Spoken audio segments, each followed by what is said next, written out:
Olá, gente. Hoje nós vamos falar sobre engenharia genética. E o que vem a ser engenharia genética?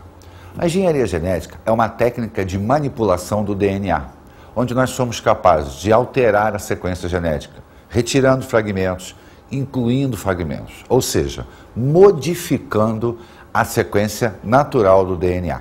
É óbvio que isso é uma ciência relativamente moderna. A partir da identificação do DNA, na década de 50, muito progresso já aconteceu. Mas, ultimamente, na última década, foi que efetivamente a ciência aumentou a sua corrida em novas descobertas. Essa técnica surgiu a partir da observação de determinados detalhes que aconteciam em bactérias. E é justamente por isso que a engenharia genética trabalha em cima da atividade bacteriana. Nós escolhemos uma bactéria para trabalhar na engenharia genética. E essa bactéria se denomina Escherichia coli, popularmente conhecida como E. coli. A E. coli é uma bactéria de trato intestinal. Vamos dar uma olhadinha na sua aparência. A bactéria tem um aspecto de bastonete e, como qualquer outra bactéria, tem os seus detalhes gerais. Ela apresenta uma parede bacteriana, que é um reforço externo, a membrana plasmática, uma concentração do DNA chamada de nucleóide, porque lembre que bactéria é uma estrutura sem membrana nuclear. Então essa região aqui concentra o seu DNA, que é um DNA circular, ribossomos para a síntese de proteína, flagelo para o seu deslocamento, o pelo sexual para a troca de material genético e os plasmídios. Justamente os plasmídios que nós utilizamos na técnica da engenharia genética. O que são plasmídios? Os plasmídios são fragmentos de DNA circular. São sequências de DNA não essenciais à bactéria. Ou seja, os genes contidos no plasmídio não detêm informações que mantêm a vida bacteriana. A vida bacteriana é mantida por sequência genética no DNA circular da bactéria. E é justamente nesses plasmídios que o homem começou a manipular a informação genética, visto que a bactéria poderia ser mantida viva e ganhar novos plasmídios e, com isso, adquirir novas funções. Bem, como fazer isso? Observou-se que as bactérias possuíam mecanismos de defesa. Esses mecanismos de defesa eram enzimas existentes dentro dela, que foram batizadas por nós de tesouras moleculares. Por que tesouras moleculares? Porque essas enzimas são as chamadas enzimas de restrição. A enzima de restrição é um mecanismo natural de defesa bacteriana. Isso porque existem grupamentos virais que atacam as bactérias, introduzindo dentro da bactéria a sua estrutura molecular, o seu DNA ou o seu RNA. As enzimas de restrição serviriam como defesa, porque elas iriam picotar o material genético do vírus, impedindo que ele conseguisse se ligar ao DNA bacteriano e, com isso, assumir a função da bactéria. E é justamente aproveitando essas enzimas de restrição que o homem começou a sua técnica de manipulação genética. Por quê? Porque a enzima de restrição ela é específica para um ponto do DNA, ou seja, para que a enzima se ligue à molécula e corte a molécula, existe uma sequência pré-determinada de nucleotídeos, ou seja, de bases nitrogenadas. Nós já identificamos milhares de enzimas de restrição já sabemos quais os pontos em que ela ataca o DNA, em que ponto ela corta o DNA. Dessa maneira, nós podemos manipular o que nós queremos, exatamente aonde devemos cortar, o que devemos retirar, para que possamos, quando necessário, introduzir uma nova sequência. Então, as enzimas de restrição, hoje manipuladas pelo homem, foram retiradas de bactérias. Quer dizer, a engenharia genética nasceu da observação de um processo natural, que, aliás, isso é muito comum na ciência. Vamos falar agora da eletroforese. Eletroforese é uma técnica no qual proteínas, frações de DNA, RNA, são colocadas numa placa de gel e se passa uma corrente elétrica. E devido à afinidade elétrica das moléculas, elas vão se deslizar por essa placa. É uma maneira pela qual nós temos de analisar cada ponto daquela estrutura. Vamos acompanhar aqui um pedacinho dessa técnica. Olha só, nós temos aqui duas sequências de DNA. Essas sequências de DNA serão cortadas pelas enzimas de restrição. Cada ponto verde desse aqui é uma sequência onde a enzima vai cortar. Então, observe, nós cortamos aqui, tivemos o fragmento A, cortamos aqui, tivemos o fragmento B nesta sequência de DNA. Na outra sequência, as enzimas cortaram aqui, aqui e aqui.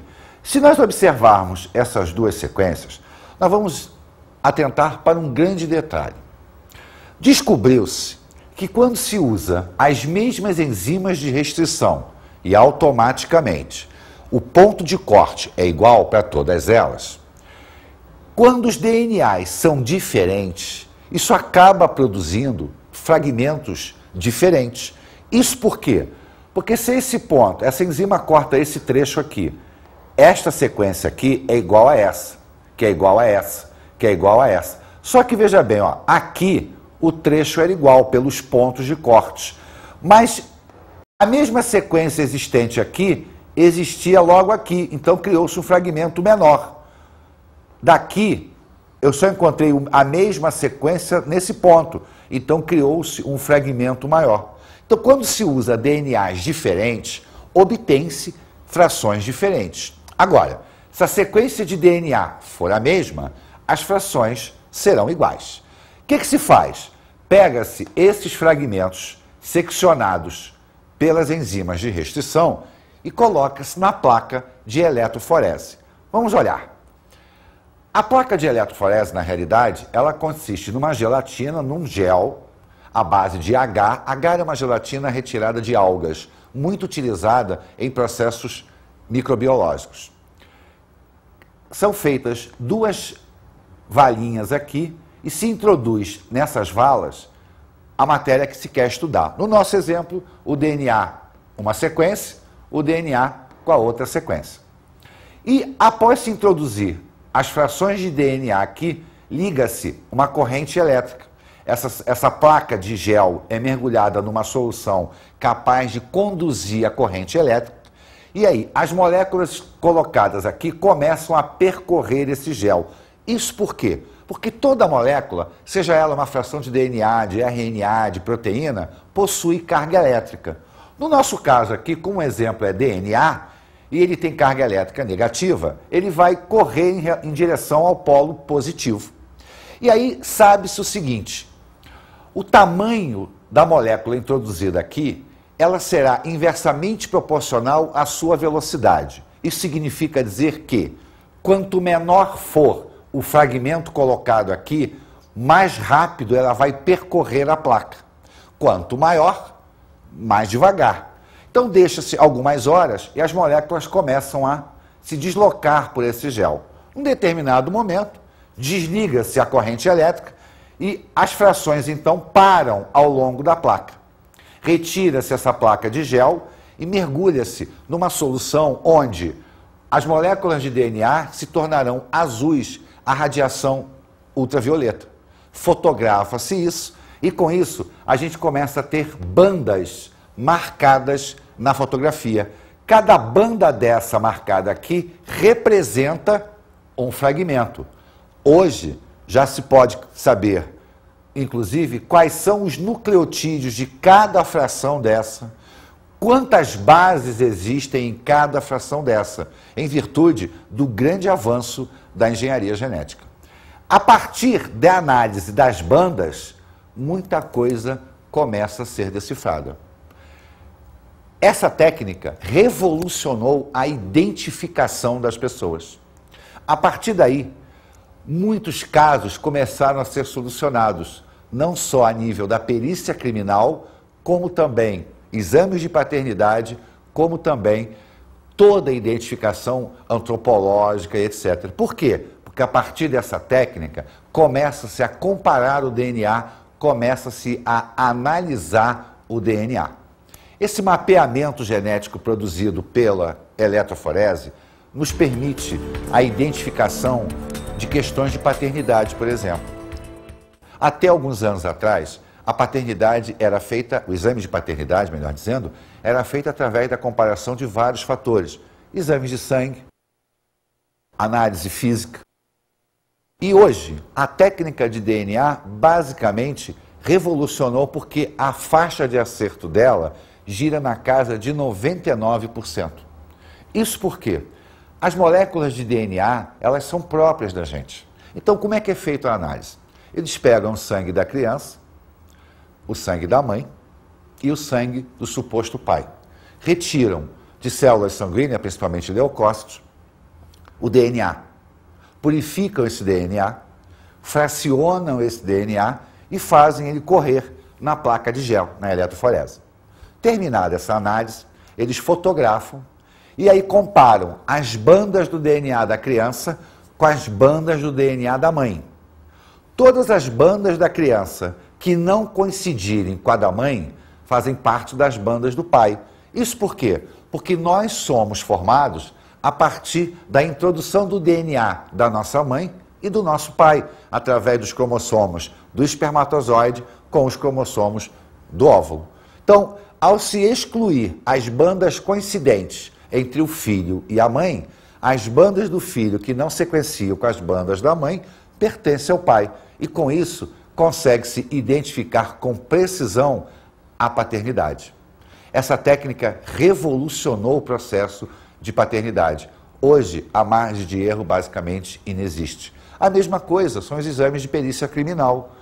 Um cabelo encontrado na faixa do crime, um resíduo de sangue, o DNA é analisado e comparado ao do suspeito. Se houver coincidência das bandas, identificou-se a pessoa. É uma maneira muito simples de se excluir, inclusive. Existem casos nos Estados Unidos, por exemplo, que o DNA salvou pessoas da morte. Estavam condenadas à morte por crime que não cometeram. E o exame de DNA conseguiu inocentar essas pessoas. Bem, vamos falar agora da clonagem molecular. O que vem a ser a clonagem molecular? É a capacidade que nós temos de copiar um gene, né? Clonar significa copiar. Então, nós copiamos um gene para efeito de estudo ou até mesmo para a introdução de novas técnicas. Essa clonagem de DNA é feita através de uma técnica chamada de PCR, onde se é capaz de multiplicar várias vezes um gene para facilitar o estudo, seja para fazer uma eletroforese, seja até para manipular e, consequentemente, introduzir para a produção de novos produtos. E nós temos um exemplo muito interessante para a espécie humana a partir da clonagem, que é o gene para a insulina. As pessoas que sofrem de diabetes tipo 1, elas têm uma deficiência autoimune, onde não são capazes de produzir insulina por destruição das células beta pancreáticas. Até alguns anos atrás, utilizava-se a insulina de boi, né? Pegava-se o pâncreas do boi, extraía-se a insulina, filtrava e ela era então administrada a seres humanos para compensar a falta de insulina. Acontece que por ser insulina bovina, ela tinha um período de atuação muito pequeno, então sobrecarregava a pessoa, ela tinha que estar injetando toda hora insulina. A partir da engenharia genética, identificou-se o gene responsável pela produção de insulina, copiou esse gene, e esse gene então foi introduzido numa bactéria.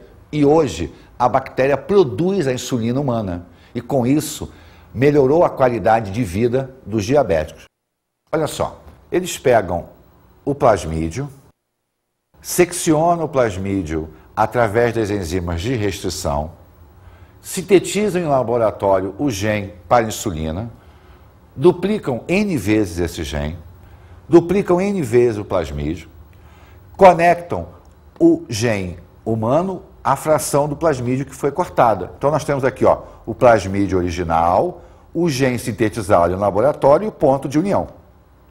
Esse plasmídio agora que carrega o gene para a insulina é chamado de plasmídio vetor. Ele é várias vezes duplicado e introduzido numa cultura bacteriana. A bactéria, então, absorve esse plasmídio, passa ele para dentro. E a partir daí, ele passa a ser um componente da bactéria. Ele vai se multiplicar, vai se duplicar como todo o DNA bacteriano, e essa bactéria agora passa a ter a capacidade de sintetizar insulina. Por quê? Porque o gene, então, vai gerar informação, será transcrito um RNA, traduzido a proteína, que é o caso a insulina, e a bactéria, então, passa a produzir não só o gene, como também o produto dele, a insulina. E com isso, nós temos à nossa disposição uma insulina exatamente igual àquela produzida pelo nosso organismo, visto que o gene que a transcreve é o gene humano. Bem, a engenharia genética não só clona genes, manipula genes, como também trabalha para o melhoramento genético das espécies existentes. A qualidade de vida depende, hoje em dia, de N melhoramentos. O homem é capaz de manipular estruturas de origem vegetal ou estruturas de origem animal. Na realidade, antes do advento da engenharia genética, já se fazia isso, através de combinações entre animais, por exemplo. Só que naquela época, admitia-se que esse melhoramento genético se dava a partir da combinação de genes pela herança quantitativa. Isso por quê? Pegava-se, por exemplo, um animal de maior peso com uma fêmea de maior peso e, ao se cruzar, teoricamente iria se obter indivíduos com maior peso. Por quê? Porque sabia-se que pela herança quantitativa, quanto mais genes nós juntávamos, dominantes, melhor seria o produto. Então, não só a nível animal, como também a nível vegetal, no caso do milho, etc., se fazia por isso. Com o advento da engenharia genética, a coisa começou a ficar mais científica, começou a ter uma base melhor. Vamos olhar então um exemplo da parte de melhoramento genético da engenharia a nível animal. Existem duas raças bovinas, uma raça Short e a outra Zebu. A raça Short é uma raça do oeste dos Estados Unidos que produz uma qualidade de carne excelente. Porém, ela é muito sensível a doenças, a temperaturas elevadas. E existe uma outra, de origem indiana, que é a raça Zebu, onde a qualidade de carne não é tão boa assim. Porém, é uma raça muito mais resistente, não só a variações de temperatura, como também a pragas, a doenças. O que eles fizeram? Eles começaram a fazer um cruzamento seletivo entre uma raça e outra. E, a partir dessa técnica de melhoramento genético, chegou-se a uma terceira raça, que foi batizada de Santa Gertrudes. Na realidade, ela carrega a característica da Short quanto à qualidade de carne e carrega a característica da Zebu quanto à resistência à temperatura e a pragas. Com isso, a técnica genética gerou uma nova espécie carregando características de duas espécies distintas. Isso é um exemplo de melhoramento genético de origem animal. No caso de melhoramento genético de origem vegetal, existem vários exemplos. O mais comum atualmente são das estruturas de milho, por exemplo. O milho, já há muito tempo, se fazia cruzamentos para se obter espigas melhores. A partir de um determinado momento, observou-se que quanto mais híbrido fosse o milho, ou seja, proveniente de homozigotos, gerando espécies heterozigotos, aquele milho apresentava uma qualidade melhor, não só em tamanho, como também em resistência. E por isso, hoje, utiliza-se apenas milho híbrido. Na realidade, hoje ele é duplo híbrido, triplo híbrido, quer dizer, os pares genéticos dele estão em heterozigose. Com isso, a variação melhora, a resistência dele melhora também. Basicamente, no mundo, só se planta hoje milho híbrido. Mas não é só milho. Várias outras espécies surgem a partir do cruzamento e de melhoramentos genéticos. O morango, por exemplo, a batata, o algodão, ou seja, várias espécies de origem vegetal.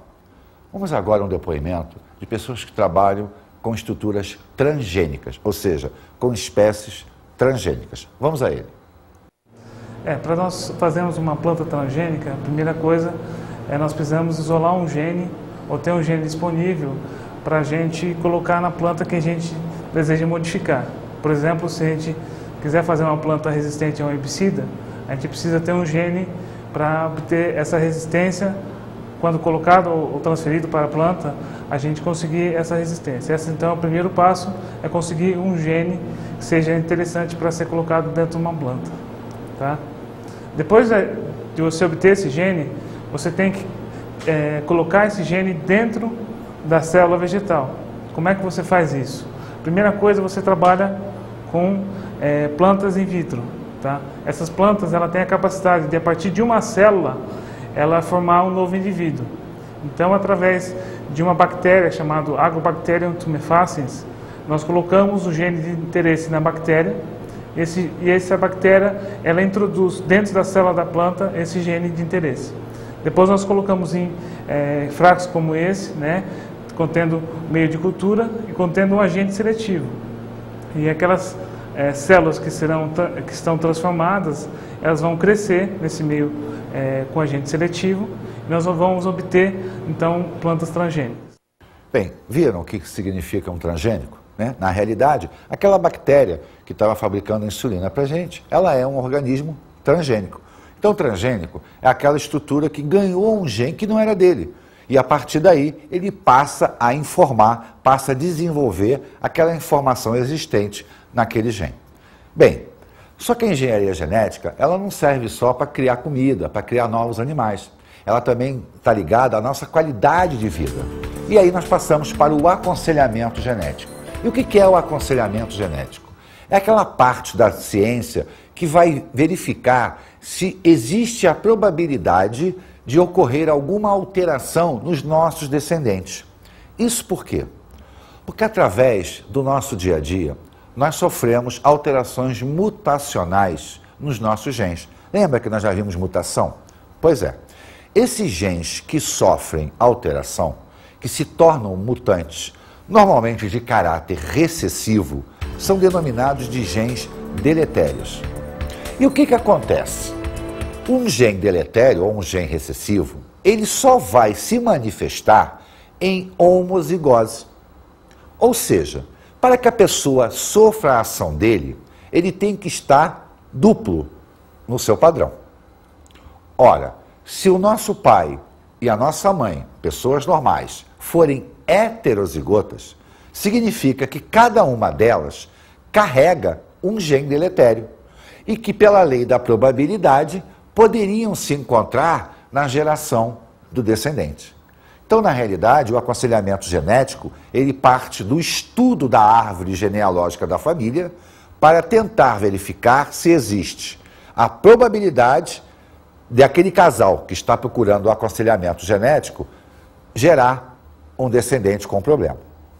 Mas, às vezes, são necessários exames para que isso possa ser efetivamente identificado.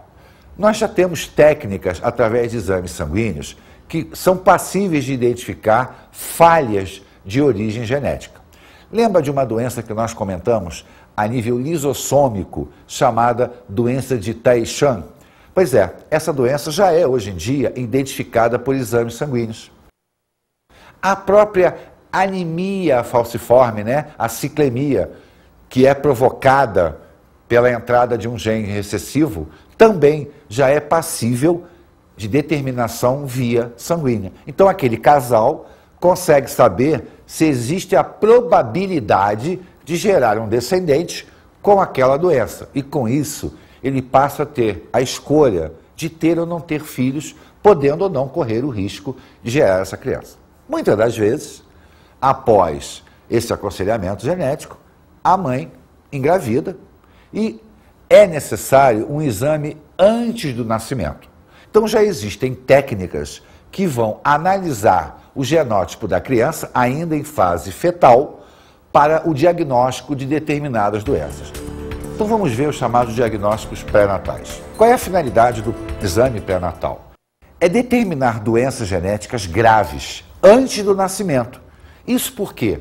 Porque mesmo a gente sabendo que uma doença genética ainda não tem cura, já existe tratamento para várias delas. O que, se for começado logo após o nascimento, melhora e muito a qualidade de vida daquela criança e, consequentemente, daquele adulto. Bem, o primeiro exame, então, é a amniocentese, que significa puncionar o líquido amniótico. E como é que ele é feito? Ele vai ser feito entre a 14ª e a 16ª semana de gravidez, porque é uma análise fetal, a criança não nasceu ainda. E qual é a técnica utilizada? Bom, eles vão puncionar o líquido amniótico, porque a criança ela fica dentro de uma bolsa de água, né? Dentro da bolsa amniótica. Então uma agulha longa atravessa a parede abdominal, penetra no útero e com o auxílio da ultrassonografia, eles guiam essa agulha, retiram um pouco do líquido amniótico, centrifugam o líquido amniótico e por centrifugação as células fetais se precipitam, vão para o fundo do tubo. Eles separam então as células do líquido. Esse líquido vai para análise bioquímica para verificar toda a sua composição.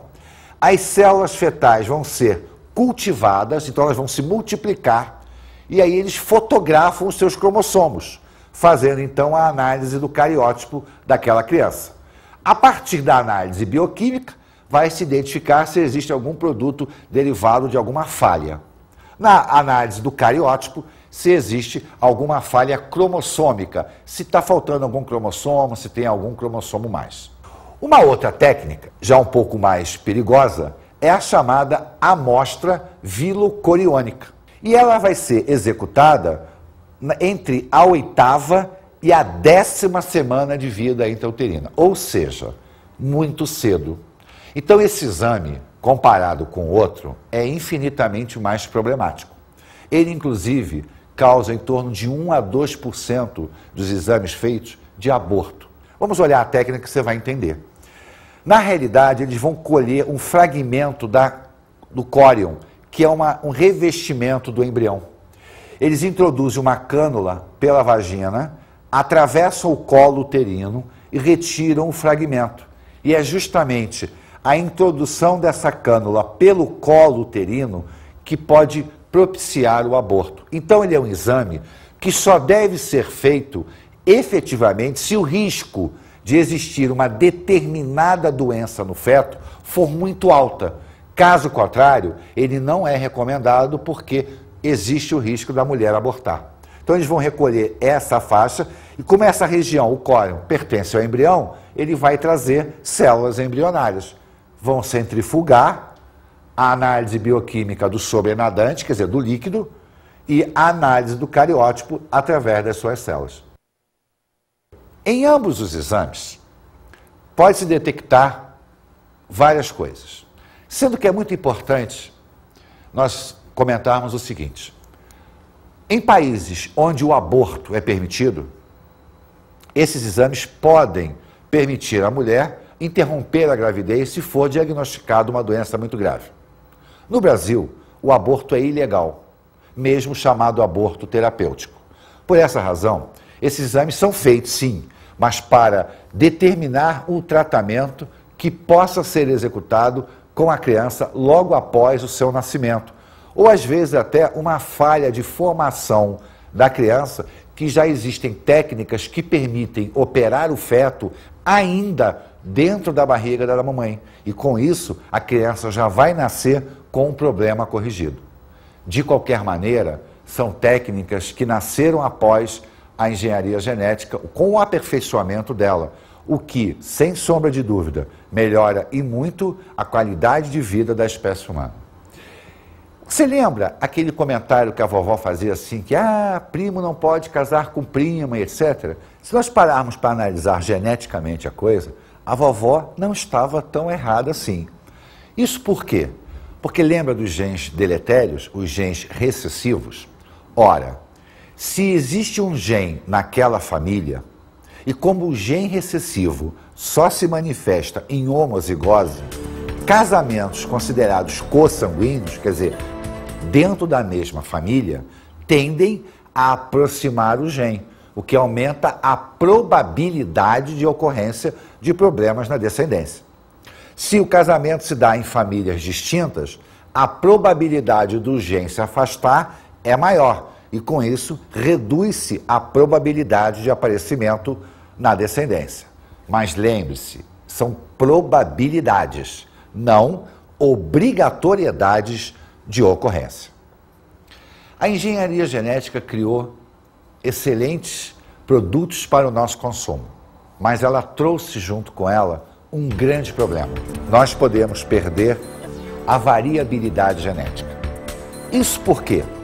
Porque quando o cruzamento acontece naturalmente, existe o aparecimento de vários tipos de descendentes. E o meio ambiente, através do processo de seleção natural, cuidará para que aqueles mais bem adaptados permaneçam. Mas através das técnicas de engenharia genética, nós estamos começando a fazer o que nós chamamos de monoculturas. Vamos olhar a agricultura, que é, sem sombra de dúvida, um grande problema da atualidade. Na realidade, ele já é um problema muito mais antigo, que os agricultores do passado já sabiam que poderia acontecer. Isso por quê? Porque quando você tem uma plantação com vários tipos de indivíduos, a ocorrência de uma praga, a ocorrência de uma alteração de temperatura, pode dizimar parte da sua população. Porém, algumas espécies ficam, porque são naturalmente resistentes àquela alteração. Porém, quando nós temos uma monocultura, todos os indivíduos são iguais. Qualquer problema que ataque um indivíduo vai atacar a lavoura toda e o agricultor então perderia tudo. Isso já aconteceu muito antes de se pensar em engenharia genética. No século XIX, na Irlanda, haviam plantações de batata. A batata era o principal alimento. E existiam monoculturas de batata. Todo mundo plantava batata da mesma espécie. Uma praga de fungos atacou essa lavoura, acabando com a plantação de batata. O que aconteceu? Houve uma grande incidência de fome. Muitas pessoas morreram de fome porque não tinha alimento, em virtude de toda a plantação ter sido destruída com fungo. Então, a manipulação genética, ela cria o problema de não nos deixar ter variabilidade genética. A variabilidade genética, ela é importante para a própria evolução da espécie, porque quando nós combinamos genes, nós geramos a possibilidade do aparecimento de indivíduos mais bem adaptados ao meio. Quando o meio pressiona, seja por alteração de temperatura, luminosidade, uma praga que entra, um inseto novo, um fungo, sempre irá existir indivíduos resistentes a essas alterações. E esses indivíduos aparecem justamente pelo cruzamento de padrões genéticos distintos da espécie. Porém, quando nós fazemos uma monocultura, todo padrão é igual. E todo padrão sendo igual, ao alterar o meio ambiente, nós podemos perder toda aquela plantação. Ou até um plantel de animais mesmo. Bem, a engenharia genética é importante e hoje não se pode imaginar mais um mundo sem ela. Mas é óbvio que da mesma maneira que ela trouxe benefícios para a humanidade, ela também criou problemas. E cabe ao homem tentar solucionar esses problemas. Vamos agora às nossas dicas de estudo.